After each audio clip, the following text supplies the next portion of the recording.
আসসালামু আলাইকুম, সবাইকে জানাই ঈদের শুভেচ্ছা। আমি বর্তমানে রেডি হয়ে লিফটের মধ্যে ঢুকে গেছি, ঈদের নামাজ পড়তে যাচ্ছি। এত ভোর ভোর আমি খুব কম সময়ে উঠি, আজকে উঠেছি তাই বলে আমি যাচ্ছি হাঁটতে হাঁটতে মসজিদের দিকে নামাজ পড়ার উদ্দেশ্যে। দেখতে পাচ্ছেন আমার সামনেই ঠিক আমাদের মসজিদ, এখানে আমি ইনশাআল্লাহ ঈদের নামাজ পড়বো। পবিত্র রমজান মাসের 30টা রোজা আমরা সম্পন্ন করেছি এখানে এই সৌদি আরবের জেদ্দা শহরে। আগামীকালকে ভারত, বাংলাদেশ, পাকিস্তানের ঈদ। আমি বর্তমানে ঈদের নামাজের জন্য অপেক্ষা করছি। পাশেই খুতবা দেওয়া হচ্ছে মসজিদের। দেখতে পাচ্ছেন আমার সামনে কত মানুষ রাস্তায় বসে আছে। যারা বলে যে সৌদি আরবের রাস্তায় নামাজ পড়া হয় না, এই দেখুন আমার সামনে সেই দৃশ্য। সারা দুনিয়ার বিভিন্ন প্রান্তের মানুষের সঙ্গে নামাজ পড়লাম। দেখতে পাচ্ছেন কিছু মানুষ এখনো রাস্তায় বসে আছে, তারা খুতবা শুনছে। যেহেতু আমি রাস্তায় নামাজ পড়েছি, আমি চেষ্টা করবো এখন ভিতরে গিয়ে খুতবা শোনার জন্য। সেই জন্য আমি সামনের দিকে এগিয়ে যাচ্ছি এবং ইনশাআল্লাহ মসজিদের ভিতরে ঢুকে আমি খুতবা শুনবো এবং আপনাদেরকেও শোনাবো সৌদি আরবের খুতবা কেমন হয়।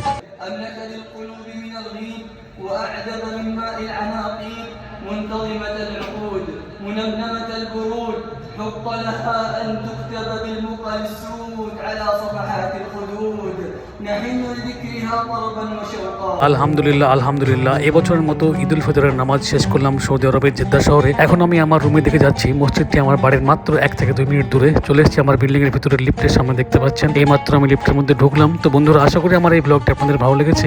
আমি এখন খাওয়া দাওয়া করে বের হয়ে যাবো তাইফ শহরের উদ্দেশ্যে। অনুরোধ করবো আমার চ্যানেল দা বঙ্কতাকে সাবস্ক্রাইব করে পাশে থাকার জন্য।